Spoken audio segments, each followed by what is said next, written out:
grabando. A veces se tarda poquito. Ahí está, Ya, mira, ahí está. ya.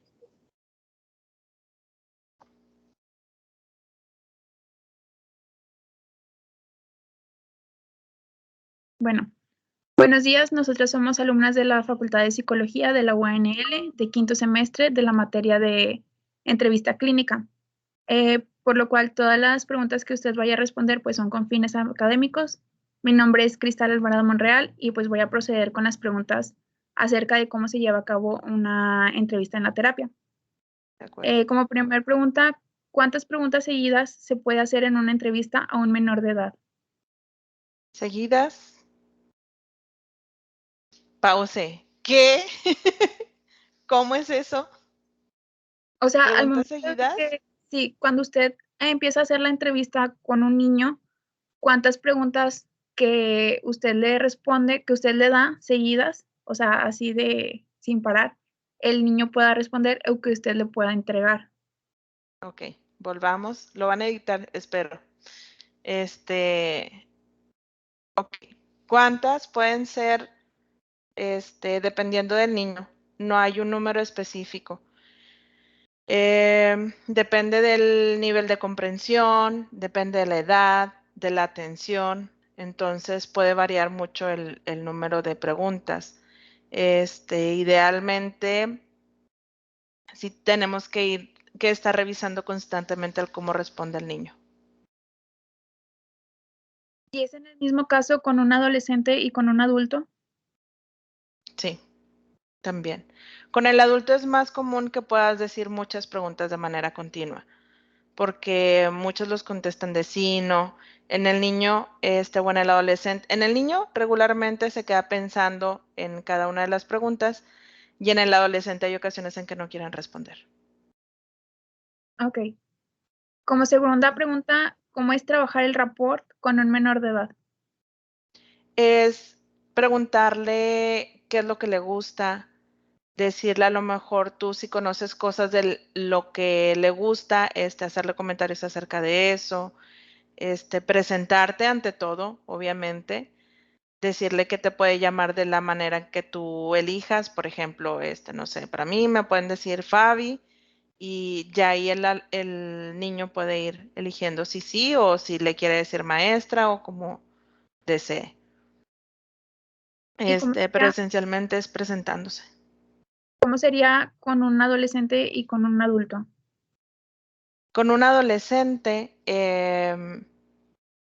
también es presentándote con el modo de trabajo. A veces es preguntándole si sabe qué es la psicología y si sabe qué es a lo que viene, preguntándole si es su intención venir a la atención psicológica, para conocer un poquito, pero volvemos al punto, es estar como tratando de empatizar o entonar con sus gustos también, con las situaciones que le son comunes, por ejemplo, preguntarle por el tipo de música, si le agrada su escuela, por los amigos que tiene, que te platique un poco de los amigos. Ok, y ya estableciendo el rapport, ¿cómo estamos nosotras seguras de que sí hicimos un buen rapport? Porque la persona te empieza a contestar sin tanto bloqueo, sin desesperarse tanto con lo que le estás preguntando. Si no entiende, te empieza a preguntar qué es lo que tratas de decir. Pero es mucho el darse cuenta que está siendo más fluida la conversación.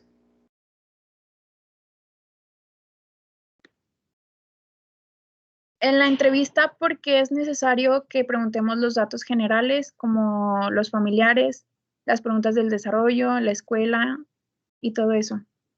Porque es importante conocer el contexto de la persona en todos los ámbitos, desde con quiénes vive, cómo es su relación con quienes vive. En cuanto al desarrollo con los niños es muy específico que revisemos eso porque muchas de las problemáticas pueden venir por esas cuestiones del desarrollo, desde las cuestiones del lenguaje, del aprendizaje. Si no tuvo por ejemplo, al momento de leer y escribir, si no gateó, hasta eso repercute en que no pueda leer y escribir de la manera adecuada. Ok. Sí. Bueno, por mi parte sería todo. Seguiría mi compañera Marifer. Ujú. Sigo yo. Que continúa Wendy. Sí, buenas tardes. Mi nombre es Wendy González y pues yo voy a continuar con las preguntas de esta entrevista. La pregunta siguiente es, ¿cuáles son los elementos, las variables o los aspectos que son diferentes en cada tipo de entrevista? Sea esta abierta, cerrada, semidirigida, ya sea con padres, con adolescentes y con niños. Los elementos, híjole, varían mucho. Por ejemplo, con los niños se trabaja mucho el preguntarle por cuestiones de qué es lo que imagina, qué es lo que siente. Con los papás a veces es muy estructurada para poder abarcar todos los puntos del desarrollo y demás. El preguntarle al niño el cómo percibe a los demás, y con los papás es más ellos cómo observan al niño.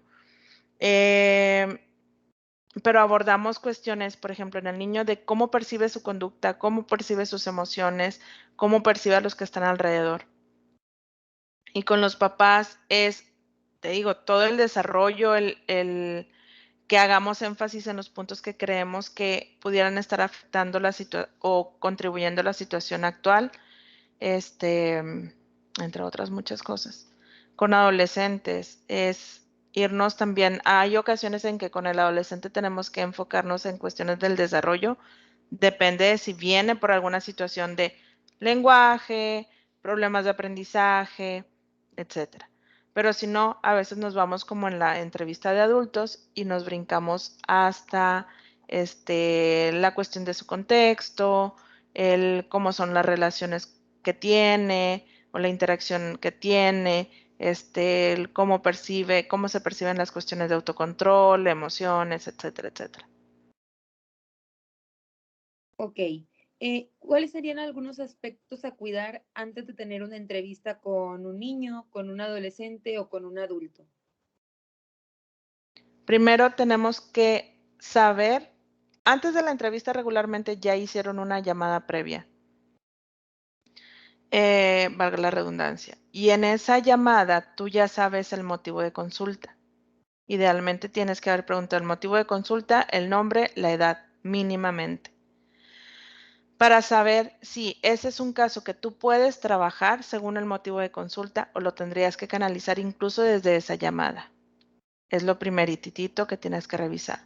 Ya que llega la persona, tú ya debes de tener conocimiento previo de esa situación por la que acude, de su motivo de consulta. Si es depresión, tú ya tienes que saber cuáles son algunos elementos que tienes que considerar como importantes para la depresión. O si es ansiedad, o si es que lo traen los padres por una separación.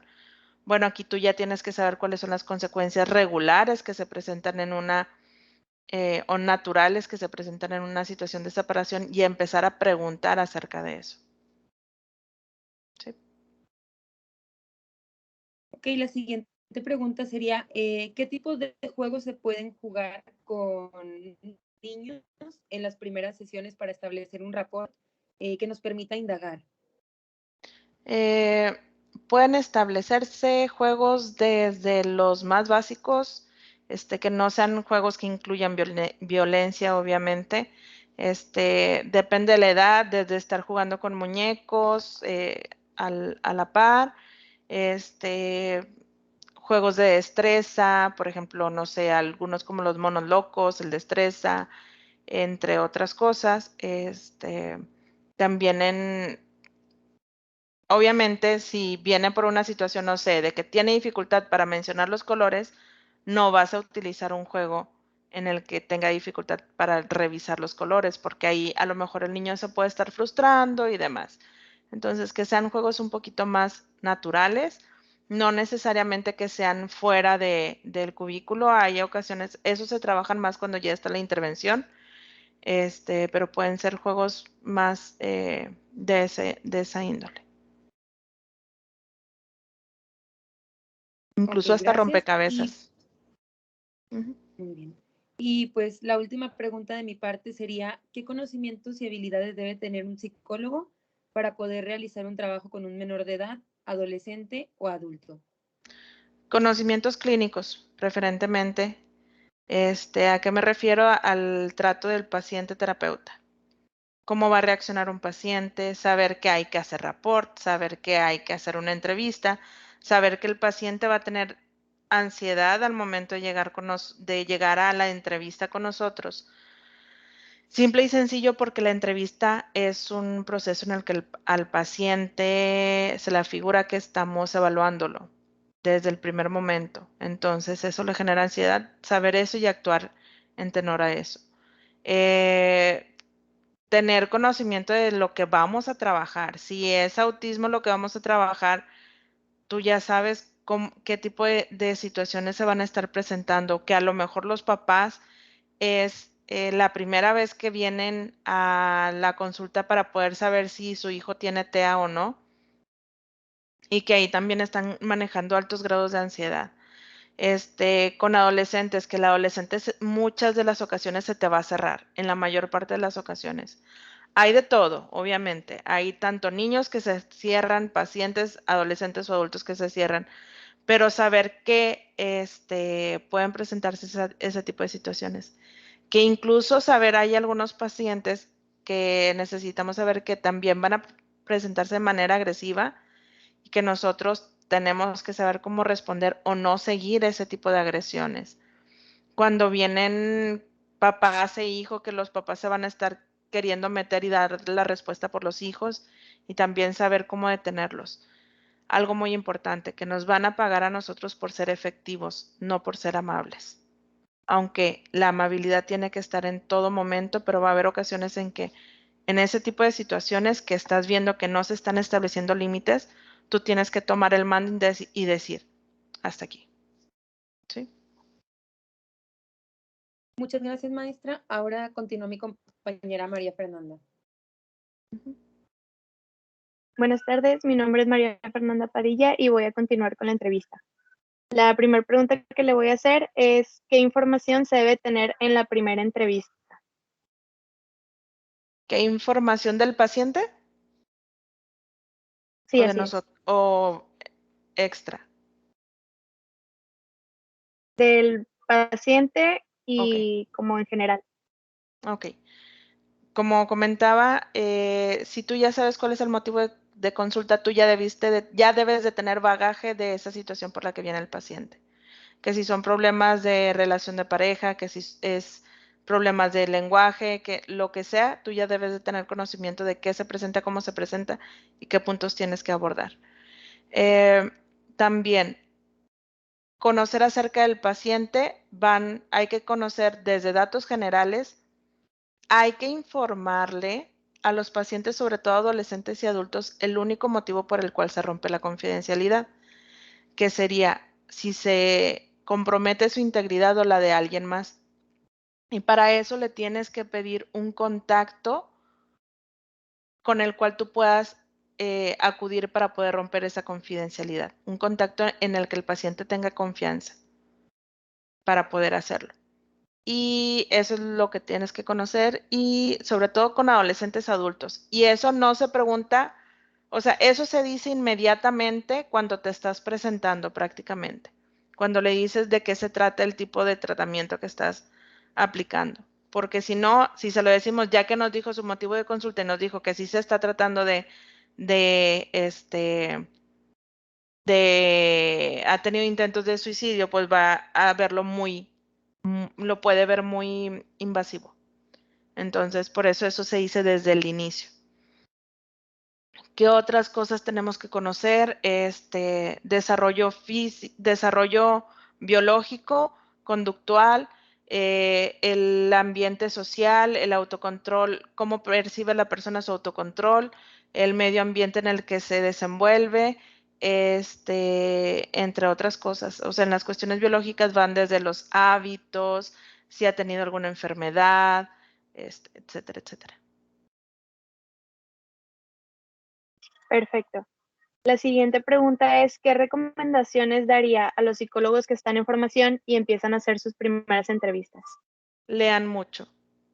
Lean mucho porque van a encontrar pacientes que vienen así tal cual pacientes del libro, pero otros que no son así. Y el leer les va a ayudar a poder tener mejor conocimiento para que así al momento de que, porque hay pacientes que te van a probar, te quieran probar el paciente, tú ya tengas la seguridad del conocimiento, aunque no lo tengas en experiencia, pero ya tienes el conocimiento para poder darle una respuesta a lo que pudiera preguntar el paciente. Créansela al momento de hacer la entrevista de que ya son psicólogas para poder hacer estos primeros contactos con los pacientes. Esencialmente eso. Ok, ¿y qué es lo más difícil de las entrevistas con un niño, un adolescente Los y un papás. adulto? Los papás.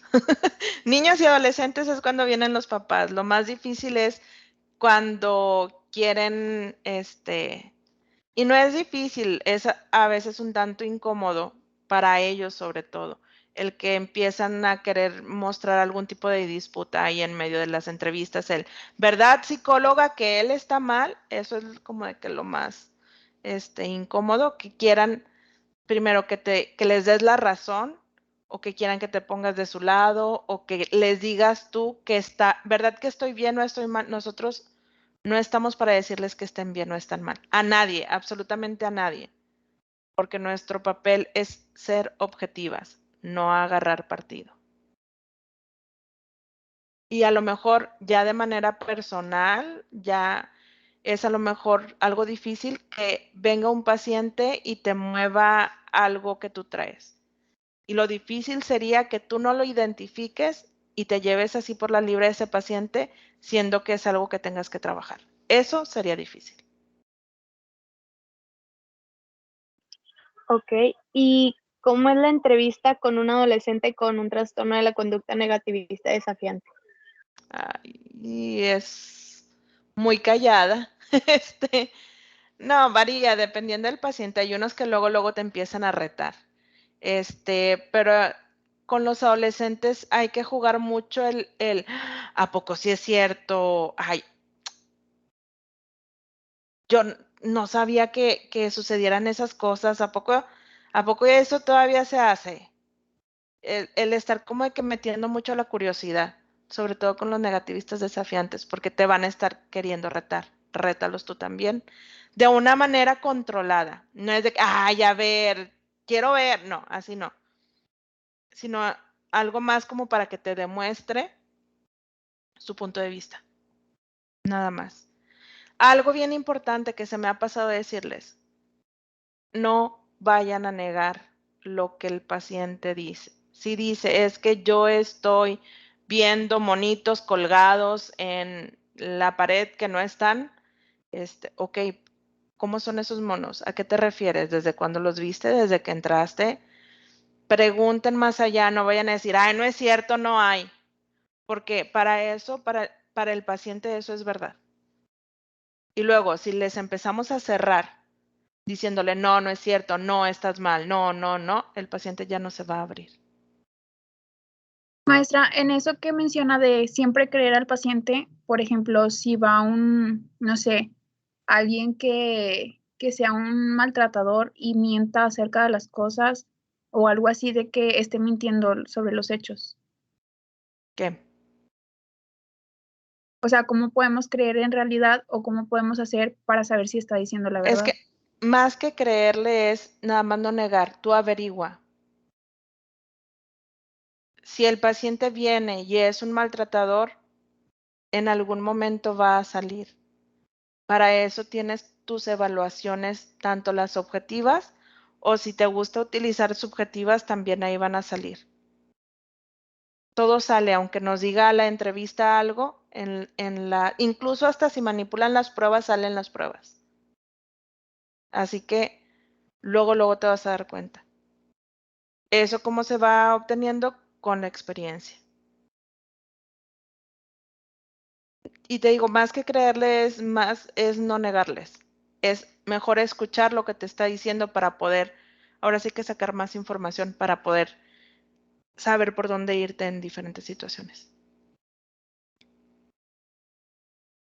Ok, maestra, esto sería todo por mi parte. Continuará con la entrevista a mi compañera Samantha. Ujú. Buenas tardes, maestra. Yo soy Samantha Cavazos y le voy a hacer las siguientes preguntas. La primera es, ¿qué es lo más satisfactorio de su trabajo con niños, adolescentes o adultos? Que te empiecen a decir que hay cambios, que les gusta ver sus cambios. A mí me da mucha parte de nuestro enfoque. Lo que se trabaja es que el paciente, entre comillas, sea su propio terapeuta. O sea, que genere las habilidades como para que en una situación que se esté presentando tenga la capacidad de análisis, de ponerse por encima de esa situación y saber qué va a mover. Entonces, el ver que el paciente haga eso es una chulada. El ver que el paciente te dice, ¿sabes qué? Por ejemplo, un paciente adulto, me sucede mucho últimamente, un paciente adulto me dijo, mi esposa me dijo que ya me creó psicólogo porque le dije esto, esto y esto. O otra persona me ha dicho, no, hombre, ya me sentía como Fabi porque le pregunté a mis amigas, ¿y qué es lo peor que puede pasar? Entonces, el ver que el paciente está realmente generando la habilidad, que se está generando ese cambio en él por lo que venía y que el mismo paciente es el que lo está generando porque nosotros solamente somos alguien que le ayuda a ver, como les digo, esa otra perspectiva, eso es una chulada. Muy bien. ¿Qué tipo de capacitaciones toma usted para trabajar con niños, adolescentes y adultos? Diplomados, certificaciones, leo constantemente artículos que hagan referencia a lo que hay que trabajar, de todo. De hecho, hasta platicar con colegas para ver qué otro conocimiento tienen, para después de ahí buscarlo, es parte de la misma capacitación. Muy bien. ¿Cuál es la problemática más común por lo que los adolescentes llegan a consulta? Ay, que no obedecen a los papás, que tienen problemas de ansiedad o depresión. Ahorita se está dando mucho y en niños también. Pero es eso, que están teniendo problemas con los papás o en la escuela, que no obedecen. Ok, muy bien. Y ya por última pregunta, ¿cómo abordar los problemas de lenguaje con los padres? Hay que darles una psicoeducación. Hay ocasiones en que vienen los papás con niños de 2 años y dicen, mi niño no puede hablar bien y quieren que diga la R desde los 2 años. Entonces ahí hay que psicoeducar de que, por ejemplo, ese fonema se adquiere hasta los 4 años y medio o 5. Es enseñarles qué es lo que se está presentando, en qué hay que poner atención. Por ejemplo, hay ocasiones en que vienen por lenguaje y están viendo que estás trabajando izquierda-derecha o que estás trabajando arriba-abajo. Necesitamos que el niño tenga también comprensión del lenguaje. Necesitamos que desarrolle todas esas otras habilidades que están alrededor y dan apoyo al lenguaje en sí. Entonces, es explicarles también que es importante que estén al pendiente constantemente, que estén realizando tareas, porque el lenguaje, idealmente el lenguaje se trabaja 2 o 3 veces por semana en terapia. Hay ocasiones en que se tiene que trabajar 5 o los 7 días de la semana. Entonces, dependiendo del cambio que se tiene que hacer o de la severidad del problema, pues. Y pues obviamente se necesita el compromiso de todos en esos días. Así que, pues es nada más que también sepan que hay que trabajar mucho. Muy bien, maestra. Ya de mi parte sería todo. Okay. Con esto concluiríamos la entrevista. Queremos agradecerle por su tiempo y por responder estas preguntas. Y pues nada más sería todo. Muchísimas gracias. Muy bien. Gracias a ustedes. Ya acabaremos con la Gracias. grabación, por favor.